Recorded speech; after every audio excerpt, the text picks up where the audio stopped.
And we are back, and we're super excited to dig into what's buzzing in the region. We've got a few stories to discuss. This one in particular, I'm sure you've seen it, buzzing right now out of Ohio. Probably. Oh, yeah. Cameron, what's the headline? You got to read this. The headline, okay. An 8-year-old Ohio girl drove an SUV on a solo Target run. 8 years old. 8 years old. She took this SUV on a Target run. And just so you're aware, it wasn't close. No, this was like miles away from their place. 30 minutes. So a bit of the backstory. This 8-year-old essentially took her parents' car, and she was like, okay, I want to go to Target. And essentially... she needs her... yeah, she needs her things. An 8-year-old needs. She saw that there was a Starbucks, and so she wanted a Frappuccino. So she's like, I don't know what 8-year-old would think to do this, but her thought process was, okay, let me get into my parents' car. No idea how to drive. No license. Well, apparently she does know how to drive because she got there and she only hit a mailbox. That's the only thing she hit. Well, and thank police goodness was for that. contacted because I guess with the swerving in and out of the lanes. Well, even that, she was missing one. Yeah. So they were contacted because her poor family couldn't find their daughter, thinking, oh my gosh, she went missing. No, to only realize that the car is also gone. And like, what were you doing at 8? Although I could picture you doing this. Like, I don't know. I as don't know. An 8-year-old, I was playing on my DS. Like, that's what I was doing as an 8-year-old. I could picture that, but when you get to know Cameron, when we start to do the show, you just have this... Cameron has like a friendly bite, but you have this approach that's just... I don't know. Like, I could totally picture you doing this. The thing is, I am very confident in my skills, but probably not as an 8-year-old when it comes to driving. I will say I got my license at 16. Which was the legal age. Which was the legal age. But what I find absolutely wild is how did she actually know how to drive?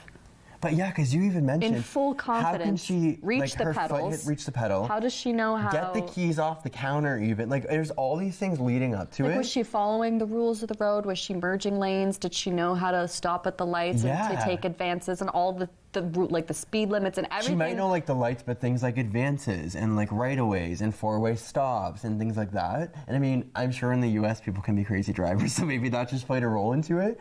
But yeah, I don't know. I find that this was the car was found in the Target parking lot, which was nearly 13 miles, 21 kilometers from her home, which is what, like 20 minutes, 25 far minutes? enough that like it's a bit far of enough that it's not like, oh, I'm just taking the car down the street. But she's also 8. Yeah. So you know what though? What I will say, I feel like she's one of those, because if you've got a kid at home, you know it's always a good feeling when they're willing and they're passionate and they know what they want in life.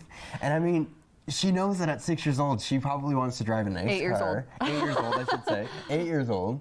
That she knows what she wants to do, and she's... I would just suggest not doing that, though. If you are an 8-year-old, don't do it. No, don't take your parents' car keys and drive around. I'm just glad that she's okay and everyone involved is okay, and that she didn't get in any major accidents. And if you were there, let us know how it was. If you were on a street in Ohio, because I would die to see that. Yeah, I pay money to see that. I'm sure you've seen the video. It's all over social media. There was actual footage from the car showing, so like you can see her swerve, and like your road rage would not do well. No, I would not do well. Like you would not just, if you were dealing with this 8-year-old in front of you, it would not be good. Right. So okay, next. So now we got to move on to the next story. As unfortunately, I want to keep talking about that. It's on the same lines of like, I don't want to say this 8-year-old's crazy, but enough that... Not crazy, just not thinking well enough, unfortunately. This next story is true to inflation, and if you are looking for a place to stay, maybe consider this. Yeah. Balcony with single mattress listed for nearly $1,000 a month. $1,000 a month for a mattress on a balcony. It is a covered balcony. To be fair, it is covered, but I will say, I'm reading this, the rent for this 2-bedroom apartment is $1,300 a week, excluding bills.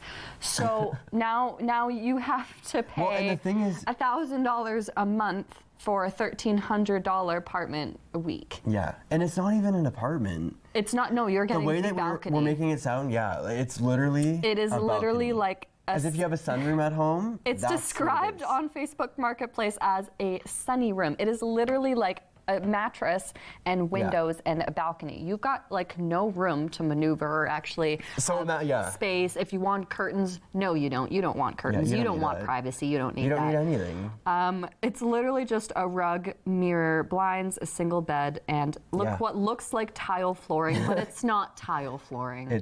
What is it, like it's a pavement? Carpet. Oh, there is carpet. Wow, look at that. No, there is a carpet on this balcony, but it's. So if this is something you would like to do, Cameron, you mentioned. Listen, I said it as a joke, okay? Because. You said very clearly when I said this story to her, she goes, Chris, it wouldn't be that bad. No, but in all honesty, when things are so expensive nowadays, you take what you can, I guess. You take what you can get. But really, though, there's places out there, little apartments, one bedrooms, that are that This price. is in Australia, by the way. We forgot to mention that this is in Australia, so this isn't anywhere. I hope this is something that you probably wouldn't see here, but knowing how inflation is here and housing, maybe this is the new way. We all say, like I said, I was like, maybe I'll have to live with my parents forever with the way that honestly, things are. Maybe I'm just going to have to live in a box and have to accept it. Or live in Australia on a balcony. Australia wouldn't be bad. So, Do you know how many bugs would be trying to... Australia's nice. I would live in Australia. I'm not saying that Australia is not nice. I'm saying that Australia has critters that are abnormally larger than what I think they should be. But anyways, we gotta get to break. Cameron, oh my gosh. Coming up, we are heading out in the community, actually. We've covered a little bit of what's trending here for you. Cameron was actually sick, so we got an awesome co-host, Brianna, who stepped in. We're going to be chatting with the artistic director of KW Glee Show Choir, and we've got that interview coming up. Stay tuned, hang on. Just after this.